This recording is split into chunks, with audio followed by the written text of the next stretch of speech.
coming to get you, Barbara. Here's some money. Go see a Star War.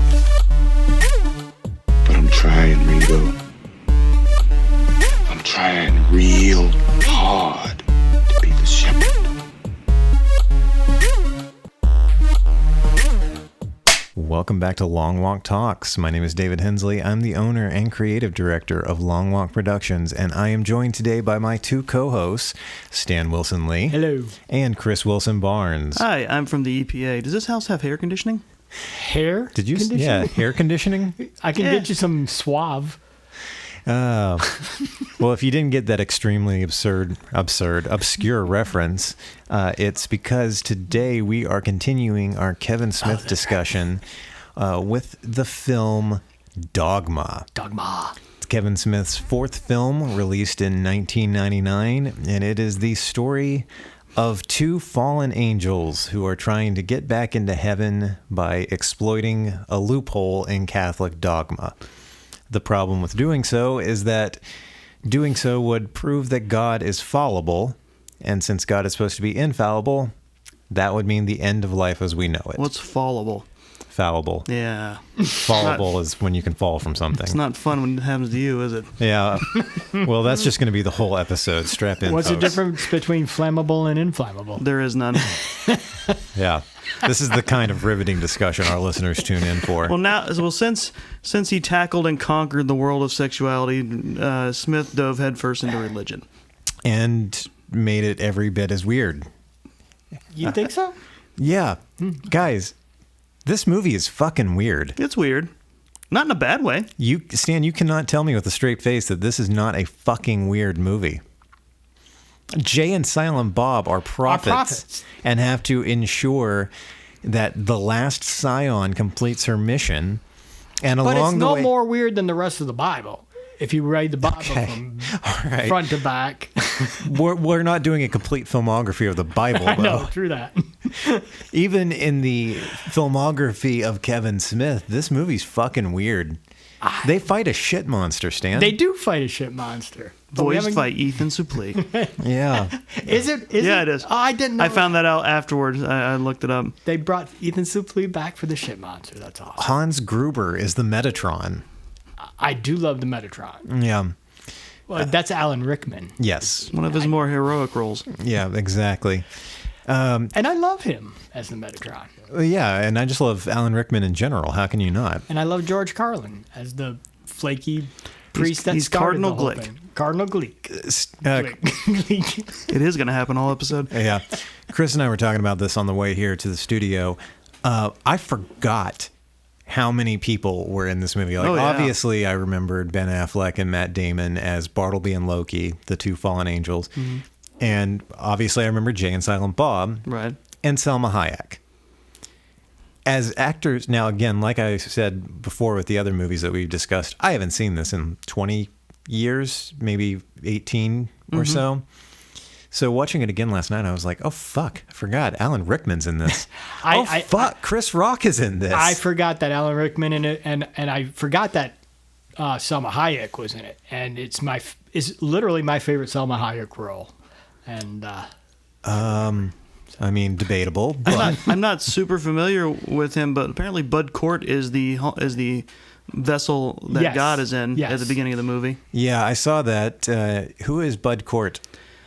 He might be most famous. He was in Harold and Maude. yep. Okay. And I can't remember the rest of the stuff right now, but yeah, he was in Harold and Maude. Oh, I have not seen that. So I feel like a very big contributing factor to what makes this movie so fucking weird is the inclusion of Jay and Silent Bob in this religious epic that Kevin Smith has crafted. So that's going to be our first topic of discussion. Do you guys think this movie would have been better or worse without the inclusion of Jay and Silent Bob? Stan? I guess I'm just going to add to the weirdness because I don't think there is a story without Jay and Silent Bob. Wow, that's high praise. Because remember, there's a disclaimer at the beginning of this movie about How fucking weird it's going to be. how fucking weird it's going to be, and that it's going to be get letters, it's going to get talked about in negative, and he's just warning people. It's like, before you start pulling out your guns and shit and coming after me to shoot me, it's like, this is fiction and this is just my idea on how to respond to some of the fucked up shit I've seen, and it's like, and Jay and Silent Bob being picked as the prophets, especially having watched the rest of the View Askew universe, they are kind of the meters of a lot of the stuff. And so the idea that they would be the prophets was kind of prophesied back in Clerks. Prophesied. How did you get that prophecy out of Clerks? Well, just the idea of what they were building up to and to represent, especially in the Dave, sense did of you not Silent listen Bob. to the lyrics of Berserker? Yeah. Would you like some making fuck? Would you like to talk about our Lord and Savior?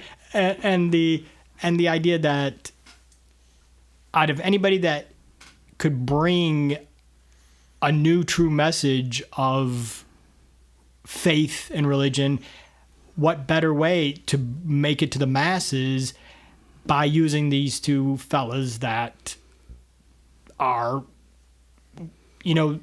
considered imbeciles, but in the long run, they are Kevin Smith's conscience, and representative of what can be good in this world. Yeah, and Alan Rickman talks about it. Metatron talks about it when he meets the person that's going to be saving the world, the last Scion, and he talks. It's like, there's going to be two fellas that you have to meet, and one doesn't stop talking. No, Right. what he says is, and it's one of my favorite lines, because often I think of it when you and I are in a room together, when he begins to talk, and he will, at length, whether you want him to or not.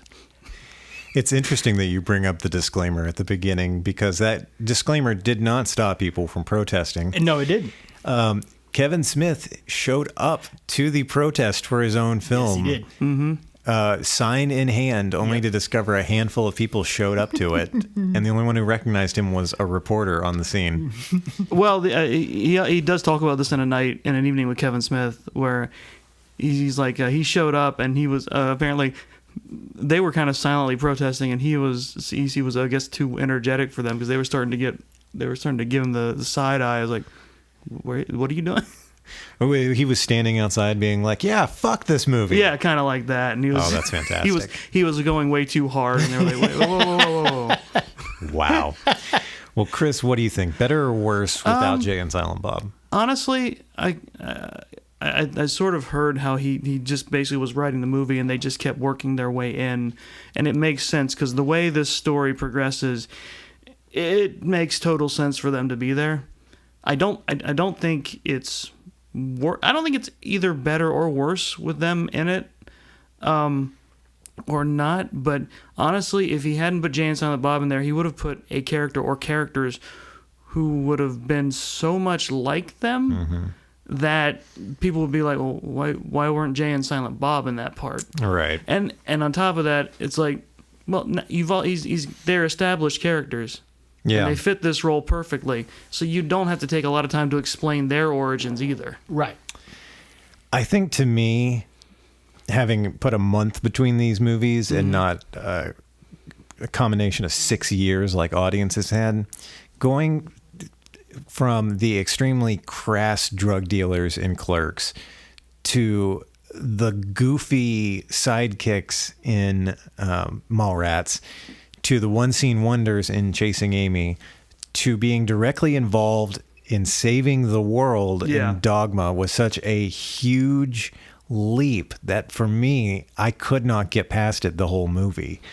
Like, I feel, and this is just one person's opinion, we already have so many great characters in the movie, like Metatron, like Chris Rock as Rufus, Salma Hayek as Serendipity. I feel like you keep Jay and Silent Bob in the movie, but you keep them in Jersey. So they're there at the beginning when Cardinal Glick is talking about Buddy Christ. They're there at the end when the heroes get to Jersey and get to the church. But you replace the two prophets with two more characters as interesting and as likable as Rufus and Serendipity and Metatron. I feel like it wouldn't have been too big of a stretch to put two other vaguely biblical characters in their place while still having them in the movie. Does that make sense? Maybe, but them being there and being from Jersey is also the impetus for Bethany to be like, fuck it, I guess I'll go. Right, and make the leap because I mean, honestly, they're the only thing that convinces her to go. And then she has the turnaround moment where where Jay fucks up her car, and she's like, "Okay, never mind. Then I'm leaving." And then that's when Rufus falls out of the sky. I mean, running time wise, Rufus could have fallen out of the sky sooner. But, right. And Jay is kind of her, impetus to whether to hold or lose her faith completely. It's like Jay's presence helps her in her journey to regain what she has lost as a Catholic or as a believer, and I'm not sure, because the whole thing with Rufus is that, if we had two other prophets or apostles, it would would it not mitigate the idea of Rufus being the lone black not necessarily, 'cause apostle, and that was forgotten? they don't even have to be apostles. Like we have such a wide range of side characters. You got the Metatron, who is a seraph and the voice of God. You've got Rufus, the 13th apostle, and Serendipity, a good muse. Azrael, a bad muse. There are other biblical archetypes that he could have pulled from to fill in those two characters. In my opinion, that's what I was thinking watching it, because to me, I think it would have been extra funny. And I know I'm armchair writing this movie now, but like I said, keep them in the beginning, keep them in the end. It's still a View Askew universe film because it has Jay and Silent Bob in it. How fucking funny would it have been if, when they show up in the aftermath of Bartleby's massacre, if he has killed Jay and Silent Bob, and then only for God to bring them back in the end? I think that would be fucking hilarious if they suddenly reappear outside of the Quick Stop. Maybe. Yeah. I mean, it's an idea. Plus, I don't know if calling them prophets was the right thing to do, because they don't really prophesy shit. No, they just. really don't. He gives Bethany a light. Jay gives Bethany a light bulb moment. Yeah, but right. We were also, Chris and I were talking about the plot hole you discovered. Oh yeah, I was like, when I was watching it earlier today, I realized. Well, at the end fight with Azrael and with the Stygian triplets. That's what they're called. Yeah, I don't get it, but. I mean, I get it, but at the same time, I don't know why they're called that. It's something vaguely biblical. It is. Like everything else in the movie. Yeah.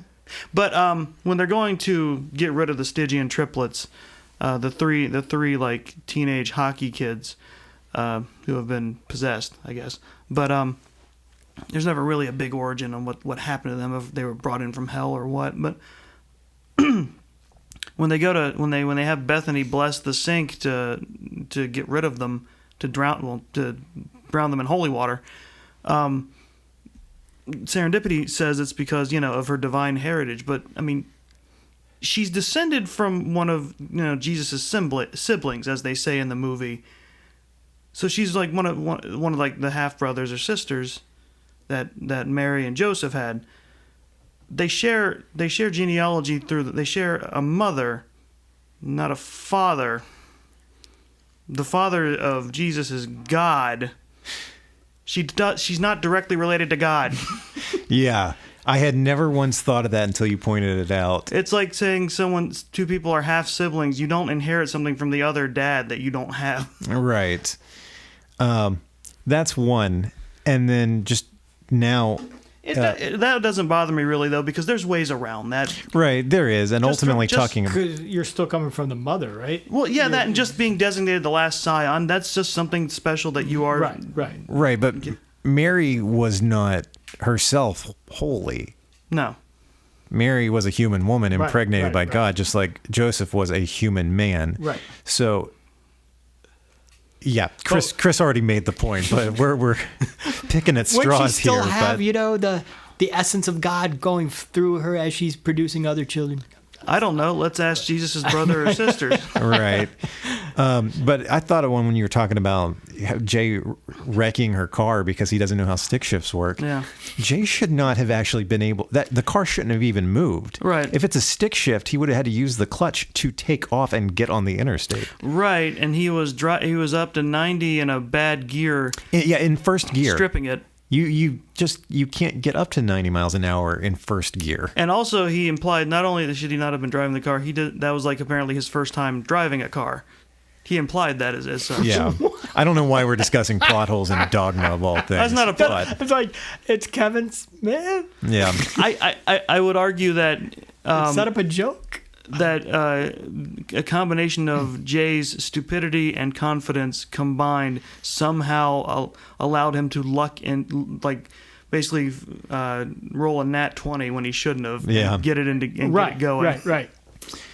All right, so our next topic is summed up with 4 words, and I'm not saying this is an original thought on my part. I'm sure I read this somewhere, maybe even in relation to Dogma, but it's high concept, low brow. Oh, sure. That's this movie in a nutshell, more so than any of the movies of Smith's movies before it or any of that came after. This is by and far his most high concept film, but still with those low brow sensibilities. Stan, thoughts on that? Again, it's like, I don't know if, I don't think I was watching it in that sense. Yes, I totally recognize. Shit demon. I totally recognize all the Kevin Smith stuff. And I recognize that, yes, this is a step up in his, okay, what idea am I going to skewer today? And that he reached for View a skewer? A view a skewer today. That he's reaching for, this being, like you said, last one was sexuality. This one is really high. And not even religion, but faith. Because they pretty much destroy the idea that this is about religion, like right off the bat, by saying religion doesn't matter. It's your belief in your faith. And that's this, and that it's people that created religion, and that's what we need to go past. Right. So, I think so it's for him to go past that is very high concept, but. Well, faith, yes. I feel like religion as a concept, it is very much about that. Oh yeah, not one specific religion, even though Catholicism is the key because he is Catholic. So, well, yeah, I mean, by all accounts, the movie was him grappling with his own faith. Exactly, so, right? Yeah. Exactly. And so but once I get, but I just love the movie so much that there's nothing wrong with that. No. And it cracks me up because there's plenty of great movies that are high concept, low brow. And I guess I appreciate his lowbrow. It's weird to say, but Kevin Smith's lowbrow stuff always keeps his films in a state of humanity for me. Yeah. It keeps them grounded. Keeps them grounded. Oh, there's plenty of strong emotional moments in that movie. That's why I'm thinking that, Jay and Silent Bob are the perfect choice for the prophets, and I'm doing the air quote stuff, but the idea that it's just another one of his Kevin Smithisms that keeps the movie in a very relatable, urban center, actually probably, and I'll say this, white urban males, they relate and they're still connected, and the humor's consistent throughout his films, and one of the reasons is for Jay and Silent Bob. And so the idea that his lowbrow keeps it in a state of groundedness for me, I think that I'm always going to feel a consistency with Kevin Smith in that sense. And maybe that just makes me more, that ties into my love of schlock. I don't know. So I don't know if I can be any contribution. This would be like me if I was here for Chasing Amy, because that would be the whole thing, because how much I love that movie, and part of it is because of its groundedness and the consistency of his humor. So I don't know. All right, fair. Chris, how do you think? That was a long lead up to I don't know, but okay. What are your thoughts on the overall oeuvre of this movie as high concept? Oh, you're going to throw the lowbrow? word oeuvre into this Yes, conversation? I am. Oh, Jesus. High concept. That's fine. I mean, you want a high concept, low brow? Look at Monty Python's Life of Brian. Mm-hmm. Same kind of track. It's something that it always depends on the concept, how well people think it's handled. Mm-hmm. And by this time, and anyone who is watching his movies in order should know, whenever Smith is going to tackle a specific subject, he's going to throw his kind of humor into it. Right. Which is like, what you're going into because it's a Kevin Smith movie. So what's his movie about religion going to be about? What's his story about involving religion going to be like? Right. And it's like, that doesn't bother me. Because he's telling a good story, but of course he's going to have his own little wild bits he's going to throw in there. Yeah. To me, it was less jarring than the wild tonal shifts in Chasing Amy, Sure, specifically. And then Black Beauty decided to do some mounting of his own. Plus, when you're talking about when you're exploring a concept such as any religion being factual in a movie and saying that it is, and then the divine starts happening in the movie, you have a lot of leeway to let stuff like that happen. Yeah. It's just going to always be interesting and a little bit jarring to me. Scenes like we've already talked about the shit monster, the Golgothan, so much. Such a heavy scene. Something I'd never seen until watching it today, because I had always caught bits or most of it from like when Comedy Central would air it or when other networks there, and they cut the Golgothan out completely in network TV airings. Yeah, there are so many heavy conversations that happen throughout the movie. Bethany's monologue about losing faith in God because she couldn't conceive, and her husband left her for it, and all of this.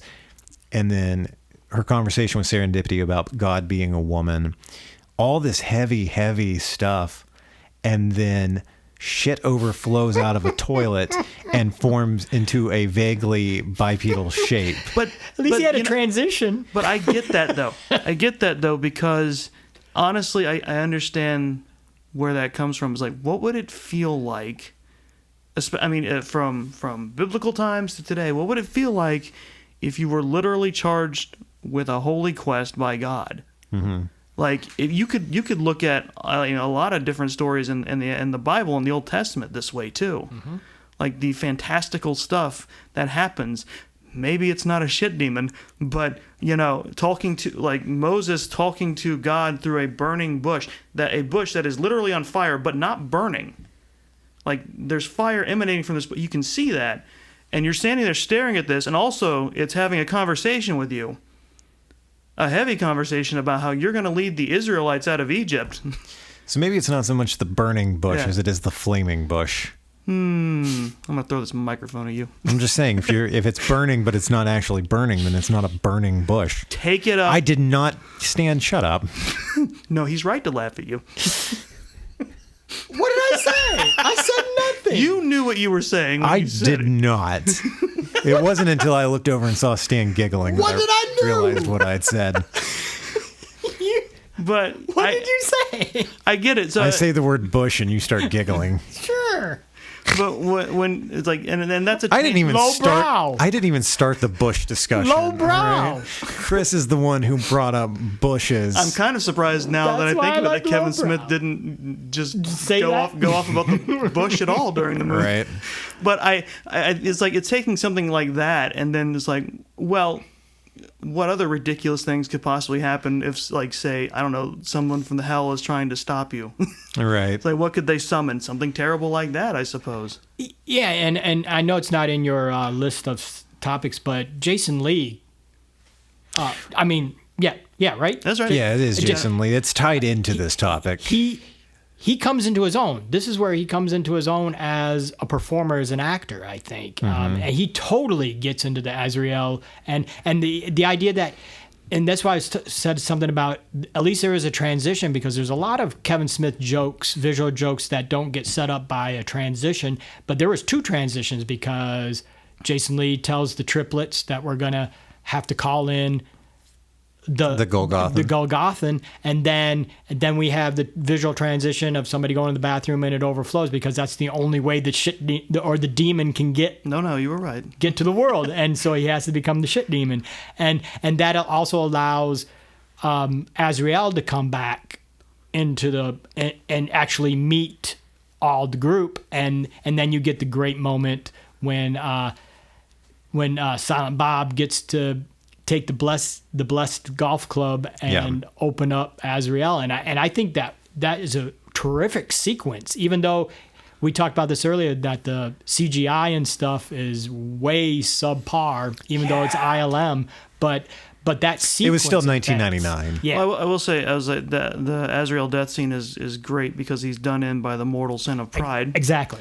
I will say, I think the CG stuff was nah, but I think one of the best effects was when the triplets teleport. Oh yeah, the hockey stick. It's such a simple effect with how they did it, but the tearing in reality and jumping in is such a nice little touch. Well, tied into this highbrow, low concept, high concept, low brow idea, this is such a weird mixture of A-list Hollywood with B-list View Askew-universe. Because on the one hand, you have got Oscar winners and nominees. This is just shortly after Good Will Hunting. Yeah. You've got Ben Affleck. That's funny, because Ben Affleck and Matt Damon make the cross from one to the other between films. Yeah. You got Matt Damon and Ben Affleck. You've got Alan fucking Rickman. You've got Linda Fiorentino, who at the time at least was known as a very serious actress. George Carlin, Salma Hayek, Chris Rock. You've got all these A-list celebrities, followed up with Jason Mewes, Kevin Smith, and Jason Lee, with appearances by Brian O'Halloran and Jeff Anderson. It makes the whole... And special guest star Alanis Morissette. And cameoing as a little wink, wink, nudge, nudge to Chasing Amy. The person at the desk at the train station, the woman that tells... Keep going, because I was like... Don't bury the lead. What does she do? Why is she in this movie? I couldn't figure it out. Yeah, the woman who tells Bartleby and Loki that they're too late for the train, that's Guinevere Turner, the inspiration for Chasing Amy. Yeah, okay. She is the woman that Scott Mosier fell in love with. Yep, and really? she was playing in a... Don't underestimate the good drawing power of the Garden State. Yeah. But yeah. That's what makes the film extra jarring to me is seeing Ben Affleck and Matt Damon sharing a scene with Jason Mewes and Kevin Smith at this time in history. Like in 1999, that was extra weird. Nowadays, knowing what comes after this and knowing the history of all those actors, it makes sense. But at the time, and Kevin Smith has to put on his acting boots at the end of the movie where he's carrying Bethany and crying. Yeah. Well, he does have one of the... I think he has one line in this movie, Silent Bob, and I think it's one of the funniest. He's got two. He's got the second one, yes. But the first one, I think, is one of the funniest lines of the movie when after he kicks Loki off the train. He goes, No ticket. No ticket. Yeah. You know what that's a reference to, right? Tell me. Indiana Jones. Okay. Yeah, that's right. When he tosses the Nazi out of the blimp. No ticket. And everyone else, and when he says that, all the patrons scramble to pull out their tickets. The no ticket moment is probably Kevin Smith's greatest acting moment of his career. I told Dave it's such a great scene because when Bartleby finds out that he's talking to the Scion, he immediately becomes murderous and is instigating all of the intent to kill. And Loki's like, "Wait, can't we talk about this? What's going on?" The former angel of God's wrath. I was talking to David about this earlier. It's like, we don't know that it's going to be Bartleby as the bad angel. We're set up to think that's it's where Loki. the turn starts. Yes, yeah. we Because think you the whole time. you come to realize Loki, he was the God's angel of death, but that was his job, not necessarily his demeanor. And you see Bartleby just becoming more and more bitter. And He doesn't want to be the Watcher anymore. He wants to do it. So speaking of Bartleby and Loki, that transitions us into our next topic, which is they're basically Dante and Randall 4.0. Kind of. If TS and Brody were Dante and Randall 2.0, and then Banky and Holden were Dante and Randall 3.0. My God, Kevin Smith fucking loves his bromances. Yeah. This one ends badly. It does. It does. And I would say it's probably the natural conclusion to all of the previous and it's iterations. executed so much more. But there are because it's Ben Affleck and Matt Damon. Yes, I will agree with that. Oh man, yeah. But there are conversations that Bartleby and Loki have, especially more towards the first half of the movie, that you could have taken any of those lines of dialogue and given them to Dante and Randall, it still would have fit. The whole opening sequence with Loki convincing the nun. Yeah, that's totally Randall. That is totally Randall, and it is. Bartleby's response to it is spot on Dante. Yeah. Yes, it is. It's like those are the two voices in Smith's head constantly just. But again, he finally found the actors. Oh yeah. That does it. That perfectly does it. You know, does that bromance. You know, until we get to Clerks 2, and they've totally perfected the group, and then we get the real guys. But the idea that Bartleby and Loki are the Randall Dante 4.0 is like they're the Dante and Randall of the Holy Host. Of the Holy Host. It's the first line, the first moment we get Matt Damon doing that with the nun all the way through, and then we get the shift, and so we get Dante becoming the bad guy and matching his name, and it's like, I'm gonna take you out, So I really started thinking about it harder, and you're right. You're so right. Bartleby's first line is a Dante line. Yeah. Like, man, I don't get you. You know for a fact that there's a God, and you have met him. Yeah. Yeah, and see, I can definitely believe that if we didn't have a Clerks 2 to show us, Dante would 100% go off the deep end and become a serial killer. Oh, sure. Yeah. But again, I think the usage of Matt Damon and Ben Affleck. Did I say Ben Affleck?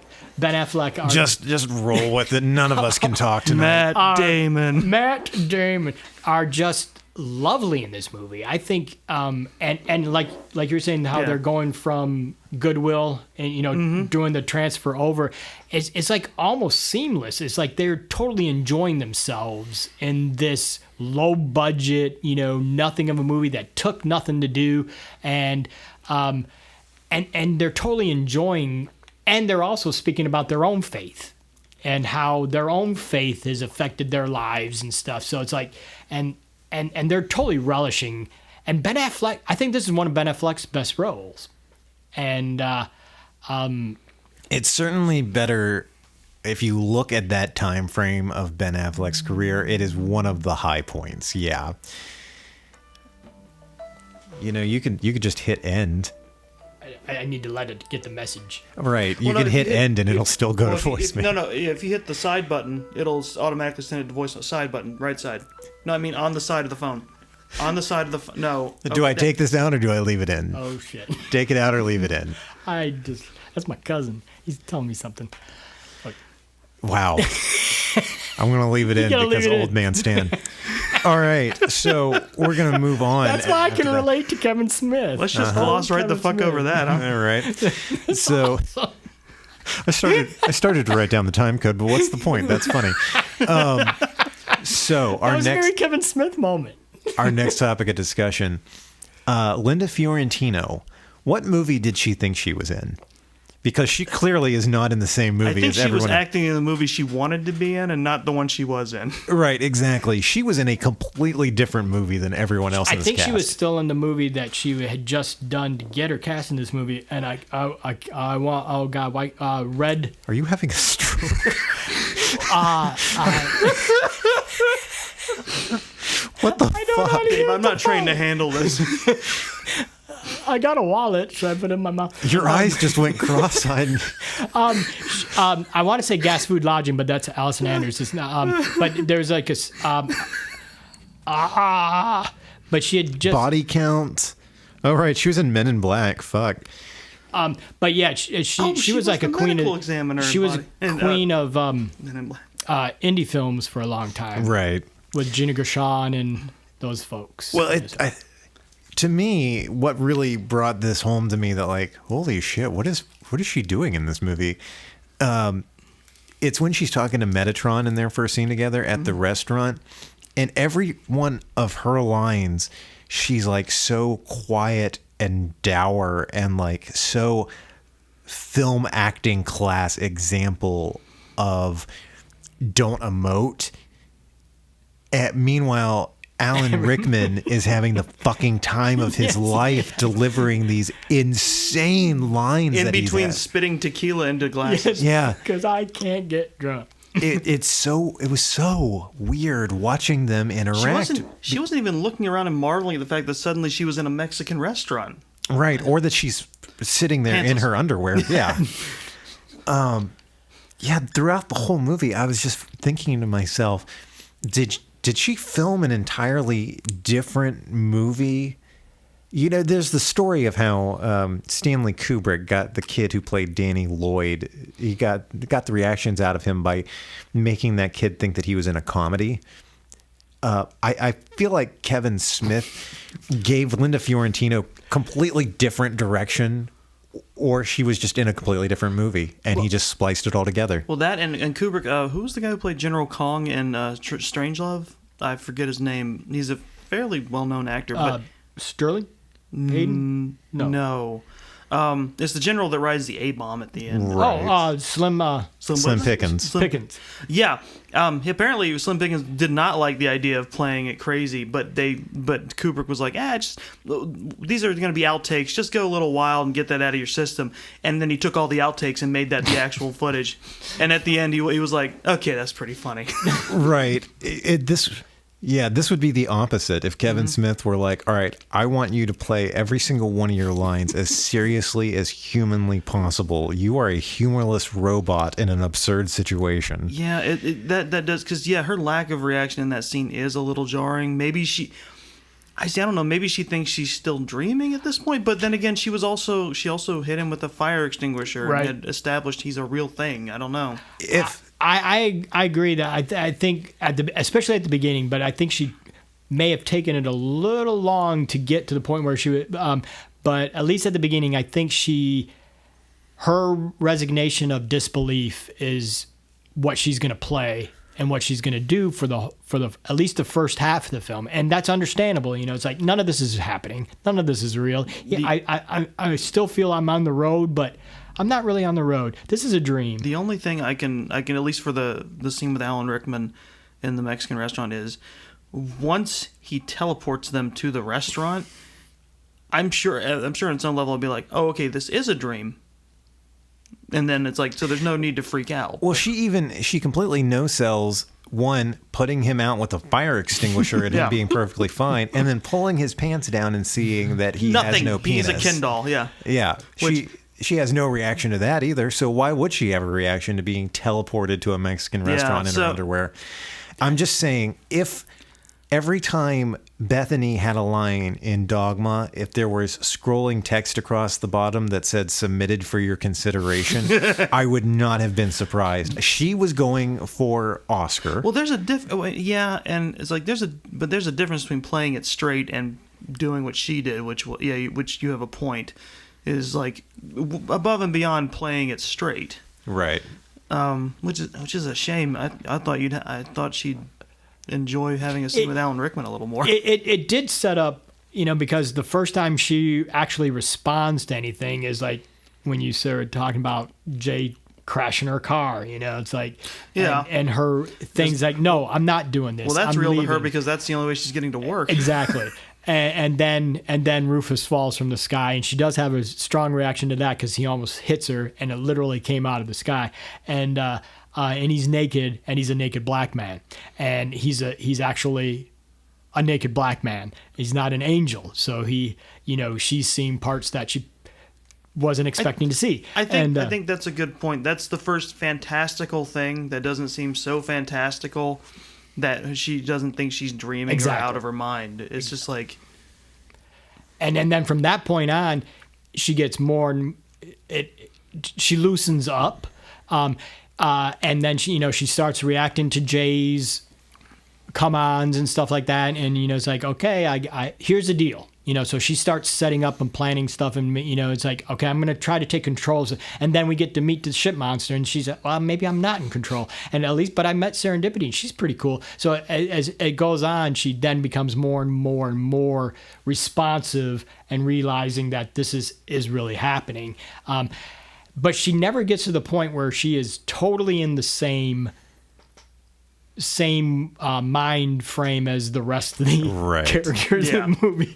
But that's Linda Fiorentino. If you think most of her films that she's in, and she hasn't been around for a while, but that's pretty much her in everything. Well, it might also, I brought this up before we started rolling, but it might also do with the fact that she did not like making that movie. She did not like making that movie, yes. Yeah. All right, so... Kind of like, oh my God, Burt Reynolds and Boogie Nights. That was kind of her, Oh, did Burt Reynolds not enjoy being... He hated being... And that's why he never went back to P.T. Anderson. Really? Yeah. It makes me want to go back and rewatch Men in Black now because I can't really remember her character a whole lot. Was she... Did she employ that same acting style in Men in Black? Was she that flat? She was kind of... I wouldn't say flat, but she was... I mean, her character was I think she was a little more into Men in Black because she seems to... She had more fun, at least? I would think, because she's very much like, okay, you're pulling my leg, until she sees the first-hand proof of aliens, and then she's more emotive in that movie, I think. Yeah. I think I'm going to have to go back and rewatch Men in Black. All right, so to round out our discussion, this is not a subtle movie by any stretch whatsoever. Before you jump into that, can I just say that their examples of, I guess, biblical misogyny are a little shallow. Like like they point out Eve is the one who commits the sin of biting the apple, but like in that scene, like Adam's there. Like, if you go back and reread that part of the Bible, because what she does is she eats of the apple and hands it straight to Adam. Mm-hmm. And it's like they're both blamed. I think that the problem there is that for some reason Eve takes the heat for biting first. Are you saying that Kevin Smith mishandles gender politics? Because that doesn't seem like him at all. What were the other examples? The story of a woman wanting John the Baptist's head on a platter. Well, yeah, because that woman was the daughter of King Herod, and King Herod hated John the Baptist, so she probably wanted to please her dad. But isn't what he's saying that? No, it's that women. She's saying that women Kevin get a bad Smith, rap in the battle. That's what I'm saying. Is that Kevin Smith was saying how? Then explain how bad the Book of Ruth. That both people of color, and the handling, like the King James version of the handling of the Bible, turning everybody white and then turning everything into the woman's fault. Sure, that's what he's saying. That's wrong, but that's not it's wrong for the Bible to be doing that, right? It's not the Bible doing it. It's the people who were in charge of interpreting it. Right. Yeah, it is, because Jesus wasn't white, and there are plenty of badass women in the Bible. There's the Book of Ruth just by itself. Yeah. But yeah, I get what he's saying, but he kind of went with, I don't know, like probably the worst straw man examples.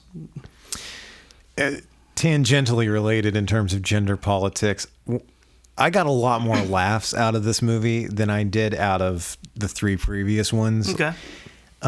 My favorite probably being the most on-the-nose Jay joke of all, when he's talking to Bethany when they first meet in the parking lot. She's like, "You're not here to protest, are you?"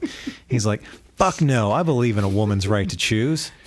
Which is like, yeah, right on, Jay. Yeah. Then what are you doing here? I came to pick up bitches. They're at an abortion clinic. You know they're good to go. I was like, oh. They're down to fuck. That is, yeah. But that's the perfect summation of Jay as a character. It really is. Yeah. All right. So speaking of on the nose jokes and the lack of subtlety in this movie, I need you guys to pick what's the most on the nose of these three things. Literal potty humor in the form of the shit monster or the shit demon. The literal golden calf. Because there's a literal golden calf. Movie. But remember what happens on that. Or is it the announcement that's made in the church at the beginning about the church's pro-life baseball team versus the pro-choice baseball team? What's the most on the nose of those three jokes? It's the golden calf for Yeah, me me because it's essentially, what if Mickey Mouse was created in the height or in the 80s, in the me decade of the 80s? The where's the beef? Yeah, like in the one of the greediest decades possible at the height of baby boomers. It's movie The Golden Calf. It's like, oh man, that is definitely the most on the nose.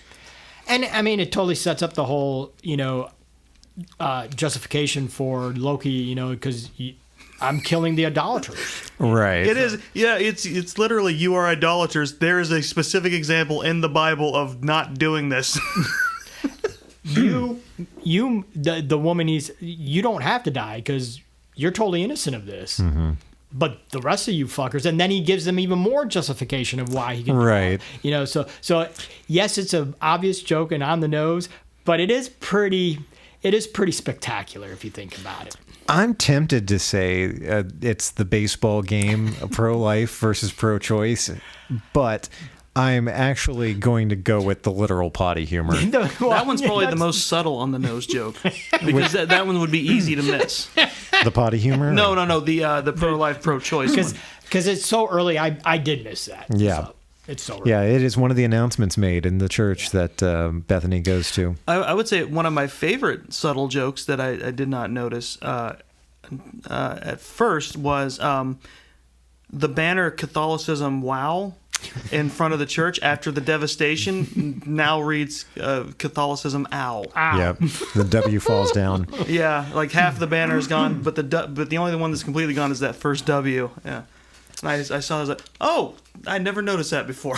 I never had either, and I didn't actually catch that myself. I saw it on TV Tropes when I was reading about it afterwards. I'm sure that after 3 movies of reading reviews of highbrow critics accusing Kevin Smith of abusing potty humor, he was like, you know what? You want some fucking Right. potty humor? Right. Here you go, motherfuckers. Here's the Golgothan. Born of what happens when everyone who was ever crucified on Golgotha voided themselves on death. Yeah. But I thought you were going to quote the Literally. line there. Oh, shit into existence? Yeah, not born, shit into existence. Yeah. And then if we got a fucking Macbeth reference in a Kevin Smith movie when he says no man of woman born. Yep. And actually, apparently, the name of the creature is Noman the Golgothan. Oh. Subtle. All right. Well, Stan, do you have any final thoughts to wrap up our discussion about Dogma? I can definitely say this. This movie made me appreciate Alanis Morissette. To cast, and he doesn't have her sing. He didn't even have her speak. But she is because she can't speak because she's God. And if we heard her speak, we would explode. And she almost kills Bethany because of that. But casting Alanis Morissette as God, the first time I saw it, I was like, why is Alanis Morissette God? It's like, but then as I've watched it since the first time, she's perfectly cast in that. You've come to appreciate her? I've come to appreciate her. Isn't that ironic? A A little too ironic. I really so do yes. think. Well, you ought to know. And she has a boop moment even. Yes. And which I think is completely way adorable for a Kevin Smith film. It is. It is. And it totally fits that moment, and it totally works for that moment. So I don't know who directed that moment or if she just did it to do it. I'm really glad he left it in because it takes us out of the typical Kevin Smith moment, and I think Alanis Morissette as a whole takes us out of the general Kevin Smith. This is a Kevin Smith movie idea. She improves the View Askew universe, and That is high praise. I'm really gratified with her in that movie. I think it's worth pointing out that at one point in the end, she literally stops to smell the roses She stops to smell the roses, yes. after doing a handstand. Chris, did you have any final thoughts about Dogma? I did. I think for everything we talked about, especially the high concept, low brow, it also had a very strong emotional center for a movie. And like I said before, it's like this feels like Smith's interpretation of what it feels like to be charged on a quest by God. And there's some very powerful emotional moments to me, specifically when Metatron comforts Bethany Yes. about everything. Yeah. And at the end, when Loki is drunk and regretful. Oh my God. Yes. And then further in when Bartleby apologizes to God. Man. I thought it was a very powerful moment, and then just the end. Yeah, that felt very real. And then she kills him. She smites him. She doesn't smite him. She essentially relieves him of his burden by smiting him. She does smite him, but it's a mercy smite. Yes. It's essentially she's being merciful by killing him. And he basically thanks her. Yeah. Well, because at that point, that's beautiful. he doesn't have does it so well that Ben Affleck does it. And does a scene. At that point, Bartleby doesn't have his wings anymore, And he so doesn't have he's his thinking wings. like a human. He Yes. has a conscience. He's like as implied earlier. It's like once they've transubstantiated, they have a conscience like a human. Speaking of wings, it takes everyone a really long time to notice that Loki's wings have been cut off. True. He is standing there with two bloody stumps jutting out of his back. Holding and a bottle, and he's obviously drunk now. It takes them several minutes to notice those stumps, and then for serendipity to notice the severed wings on the ground. That would have been my first question had I come upon the scene being like, what the fuck is going on with your back? Were those wings? No, nobody says anything about it for several minutes. But yeah, I think those points especially, but there's also smaller points like it doesn't last long, but when Rufus talks to Bethany at the movie's playground and stuff like that, there are all these very actual real moments. I think Chris Rock is brilliant. He's I really think good. he's amazing. He's very good. He reminds me of, oh my gosh, I can't remember his name, but in Mallrats. Are you talking about Chasing Amy? Hooper X? Hooper X, Chasing Amy. Yes, sorry. Hooper X. I think him and Rufus are kind of soulmates in this sense, and I really enjoy. I think he's great. That's the thing about this movie. Dave, you make a good point. It's an odd mishmash of people, an odd ensemble, but I don't feel like anyone's miscast. All right. It's a good ensemble. Yeah. All right. There you go again. Well, Save it for J.M. Silent Bob Strike Back. Oh boy, that's gonna be next week, guys. Yeah. So anytime Next week. Yeah, next week's the last week of April. So anytime if you want to watch Jay and Silent Bob Strike Back this weekend, Yay! This is the point at which it's gonna feel. Well, no, I can't even say that because it's going to keep getting weird going back and watching these movies again. Jesus, I really haven't watched Jay and Silent Bob literally since 2001. This one might be the one that hits me the weirdest because this will be the one I saw senior year of high school. So it's going to be like in that height of the nostalgia bubble for me. Right, the height of enjoying potty humor. Right. I mean, I know it's not going to be great. But Again, I just saw it recently because I saw it right before I saw Reboot. So Right. I rewatched it again, and it's like, I'm going to enjoy Reboot, even though nobody else did. It's like, I'm going to enjoy Reboot just because I love being in that world. So Reboot was a frustrating experience for me, but we'll get there in June. well, Strike Back and Reboot are one because they're tied so hard together. It's just like, but if you're all about View Askew universe, I get the feeling it's like this is just where you're gonna love these movies because it's just the pander movies. Yeah. All right. Well, Stan, you are social media distancing. You don't want people to talk to you. Oh, you look confused. Do you want people to reach out to you online? I'm on Facebook. I just don't do. You want them to reach out and touch the base? Snapchatters and the Twitterholic and stuff like that. So. We're gonna gloss over that and move on. Chris, if people want to reach out to you online, where can they do that at? They can reach me on Twitter at Immortal2Dogs. That's is that a new That's handle? the number 2 and DOGGZ. That's new. It's going to be new for someone. Yeah. I'm sure dogs will really appreciate that one. See, I can't, but I have to do it here because I can't do it when he's on the podcast with me. That's a good point. All right. And if you want to reach out to me online or if you want to follow me online, the best place to do that at is going to be Instagram at DB Hensley. If you want to keep up with Long Walk Productions, you can do that by visiting our website, longwalk.us, or by liking us on Facebook. That's facebook.com/longwalkpro. You can also keep up with the Long Walk Podcast on Facebook by searching for Long Walk Podcast. And if you want to listen to older episodes of the show or keep up with more Long Walk Productions original content, you can follow the YouTube links in the show notes. And as always, if you enjoy this show or any of the shows on the Long Walk Podcast Network, please make sure to leave us a rating and a review on whatever platform you are listening on. Peace out.